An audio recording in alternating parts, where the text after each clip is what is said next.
Welcome, everybody, to the College Football Pulse Zero Blitz. I'm your host, Thomas Cashin, as part of the Southeastern Sports Network channel. And this program is new, starting today. And what we strive for on this program is to rank our top 15 teams in college football.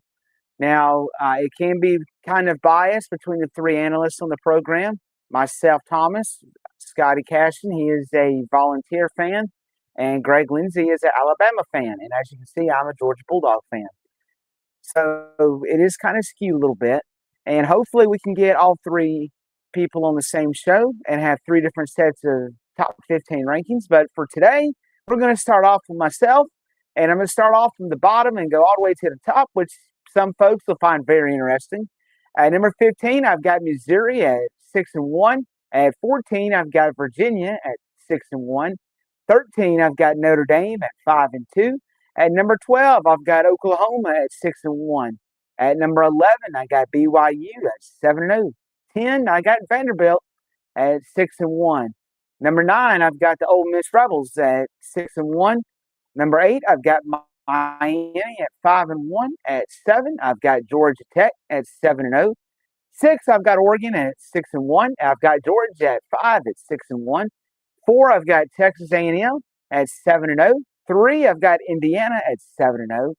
And here is where it gets interesting. I differ from your AP and your coaches poll. I have a different opinion on the top two. Number 2, I've got Ohio State. And at number 1, I've got Alabama Crimson Tide at 6-1. And here's my process behind that. I think Alabama is a better team. They've played tougher opponents. The last 4 weeks of their schedule, they've really done a good job. You know, they've played a couple of gut check games, and then this weekend against Tennessee just absolutely spanked them, 37-20 down in Tuscaloosa. So they're a really good team for all the whine and the crying Tennessee fans, including my brother Scotty.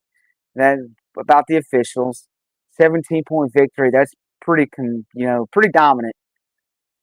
Pretty dominant whipping that the Volunteers took on Saturday night.